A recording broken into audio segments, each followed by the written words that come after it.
Imagina quedar sin vida, no por una enfermedad común, sino por algo tan absurdo como un baile, o por una risa que nunca se detiene. A esto también ocurrió. A lo largo de la historia, las personas han tenido que enfrentar brotes de enfermedades que dejaron huellas profundas. Pero algunas epidemias no se manifestaron de la forma que solemos imaginar. En lugar de fiebre o síntomas visibles, afectaron el comportamiento, las emociones y la mente humana. Personas que no podían dejar de bailar. Personas que reían sin control. Personas que simplemente se apagaban. Estos episodios existieron, están documentados, y hoy vamos a recorrer tres de las epidemias más extrañas jamás registradas. La primera comenzó en 1518, en una ciudad europea, cuando una mujer salió a la calle y empezó a bailar. Epidemia número 1. La epidemia del baile, Estrasburgo, Francia, julio de 1518. En los archivos históricos de esta ciudad aparece un episodio tan extraño que incluso hoy resulta difícil de comprender por completo. Durante varias semanas, algo ocurrió en sus calles, algo que desconcertó a médicos, autoridades y habitantes por igual. Se conoció como la epidemia del baile. Todo comenzó de una forma aparentemente sencilla. Una mujer llamada Frau Trofea salió de su casa y empezó a bailar en plena calle. No había música. No había ninguna celebración. Simplemente comenzó a moverse, como si algo dentro de ella la empujara a hacerlo. Al principio nadie pensó que fuera algo importante. En una ciudad acostumbrada a ver comportamientos extraños, una mujer bailando no parecía motivo de alarma. Pero las horas pasaron, y ella no se detuvo. Bailó durante toda la tarde, continuó durante la noche, y cuando amaneció, seguía allí. Quienes se acercaban notaban que algo no estaba bien. No parecía feliz. No parecía consciente de lo que ocurría a su alrededor. Su mirada estaba perdida, como si su cuerpo se moviera por sí solo. En algún momento cayó al suelo, agotada. Muchos pensaron que todo había terminado. Pero al día siguiente, se levantó y volvió a empezar a bailar. Fue entonces cuando la inquietud comenzó a extenderse. En los días siguientes, otras personas empezaron a experimentar lo mismo. Salían a la calle y de pronto comenzaban a moverse sin control. No era algo planeado, no era un festejo colectivo. Intentaban detenerse, pero no podían. Con el paso de los días, el número de personas aumentó. Primero fueron unas cuantas, luego decenas, y poco después, cientos. Algunos permanecían en movimiento durante horas. Otros pasaban días enteros sin poder parar. El esfuerzo constante empezó a pasar factura. Muchos terminaban completamente exhaustos. Otros sufrían desmayos repentinos. Las crónicas de la época mencionan que en el momento más crítico, varias personas perdían la vida cada día debido al agotamiento extremo. En apenas 2 meses, se calcula que unas 400 personas fueron afectadas por este extraño fenómeno. La ciudad estaba completamente desconcertada. Las autoridades se reunieron en repetidas ocasiones buscando una explicación. Los médicos no encontraban una causa clara. Y algo llamaba especialmente la atención. Las personas afectadas no querían bailar. Algo parecía obligarlas.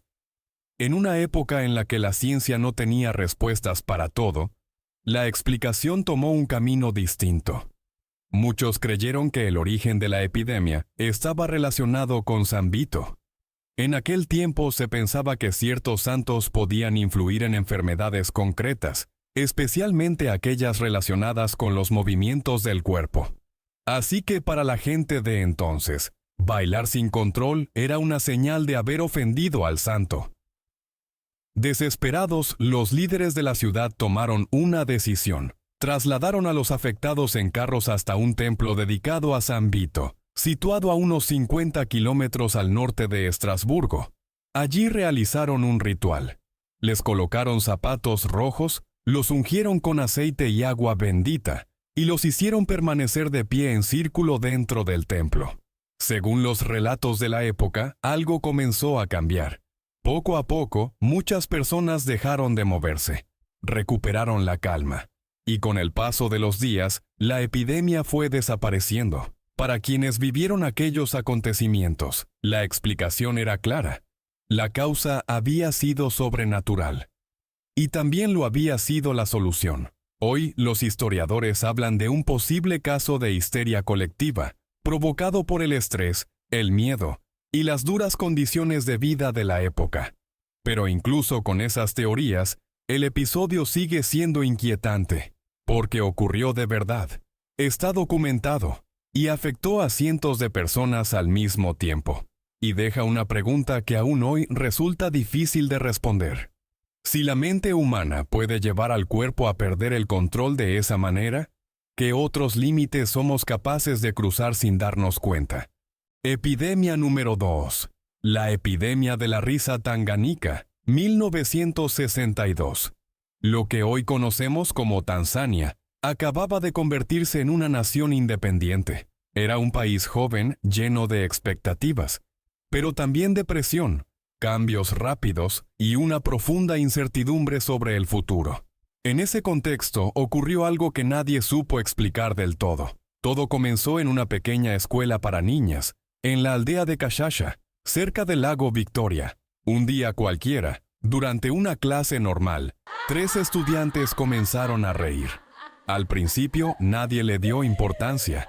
La risa en una escuela no es algo extraño, pero esta vez era diferente. No podían detenerse. La risa continuó durante minutos, luego durante horas. Las niñas intentaban calmarse, cubrirse la boca, respirar profundo. Nada funcionaba. Cuanto más trataban de parar, más intensa se volvía. Con el paso del día, otras estudiantes comenzaron a reír también. Sin motivo, sin chistes, sin provocación alguna. Para el final de la semana, decenas de alumnas presentaban el mismo comportamiento. La risa ya no parecía algo alegre. Se volvía agotadora, incontrolable. Algunas niñas lloraban mientras reían. Otras quedaban completamente exhaustas. Había momentos de ansiedad, de confusión, de desconexión. Los profesores no sabían qué hacer. Finalmente, la escuela tuvo que cerrar. Las estudiantes regresaron a sus hogares. Y fue entonces cuando la situación tomó un giro aún más inquietante. La risa no se quedó en la escuela. Comenzó a aparecer en otras aldeas, en otras escuelas, en comunidades enteras. Personas que nunca habían estado en Kashasha empezaron a experimentar los mismos episodios. Risas repentinas, prolongadas, imposibles de controlar. En algunos casos duraban horas, en otros días enteros. Las autoridades intentaron intervenir. Se realizaron exámenes médicos. Se investigaron posibles intoxicaciones. Se buscaron causas ambientales. No encontraron nada concluyente. No había una infección identificable. No había una sustancia común. No había una explicación física clara. Con el paso de los meses, el fenómeno se extendió aún más. Varias escuelas tuvieron que cerrar. Algunas comunidades quedaron prácticamente paralizadas. Se estima que más de 1,000 personas fueron afectadas, directa o indirectamente, durante el tiempo que duró la epidemia. Y lo más desconcertante era esto. Nadie quería reír. Las personas afectadas describían la experiencia como algo incómodo, angustiante y profundamente perturbador. No era alegría, era pérdida de control. Con el tiempo, el fenómeno comenzó a desaparecer, de la misma forma inexplicable en la que había comenzado. Las risas se volvieron menos frecuentes. Los episodios se acortaron. Y poco a poco, todo volvió a la normalidad. Años después, los investigadores propusieron una explicación.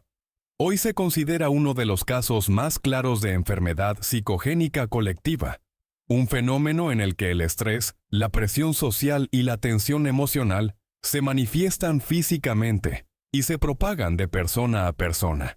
en un país recién independizado, con expectativas enormes y un futuro incierto, la risa habría sido una forma involuntaria de liberar una carga invisible. Pero incluso con esta explicación, el caso sigue generando inquietud, porque fue real, está documentado, y afectó a comunidades enteras sin previo aviso, y deja una pregunta difícil de ignorar.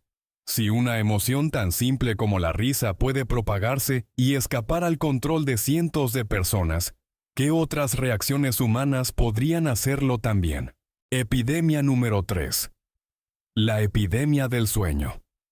Primera Guerra Mundial, 1917. Mientras el mundo estaba concentrado en un conflicto que parecía no tener fin, algo mucho más silencioso comenzaba a extenderse entre la población. Algo que no provocaba pánico inmediato, ni escenas caóticas, ni colapsos visibles. Algo que simplemente apagaba a las personas. Se conoció como la epidemia del sueño, aunque su nombre médico sería otro. Encefalitis letárgica. Todo comenzaba de forma sutil. Las personas se sentían cansadas, mucho más de lo normal. Tenían dificultad para concentrarse, para hablar con claridad, para mantenerse despiertas durante el día. Al principio nadie le dio demasiada importancia. En una época marcada por la guerra, el agotamiento parecía algo lógico, pero con el paso de los días, algo empezó a llamar la atención. Algunas personas comenzaban a dormir durante horas, luego durante días. No era un sueño normal. Podían ser despertadas, pero apenas reaccionaban. Respondían con lentitud, con la mirada fija, distante, como si estuvieran atrapadas en otro lugar. Poco a poco, el fenómeno empezó a repetirse en distintos países. Casos similares aparecieron en Europa, en Estados Unidos y en otras regiones del mundo. Personas jóvenes, adultos sanos, sin antecedentes claros. Algunos entraban en un estado casi inmóvil. Permanecían sentados durante horas en la misma posición, con los ojos abiertos, sin hablar, sin responder. Los médicos describieron estos casos como si los pacientes estuvieran despiertos, pero ausentes, como si algo dentro de ellos se hubiera desconectado. Con el tiempo, algunos mejoraban parcialmente, otros no. Muchos quedaron atrapados en ese estado durante años. Sus cuerpos estaban allí, pero su voluntad parecía no estarlo.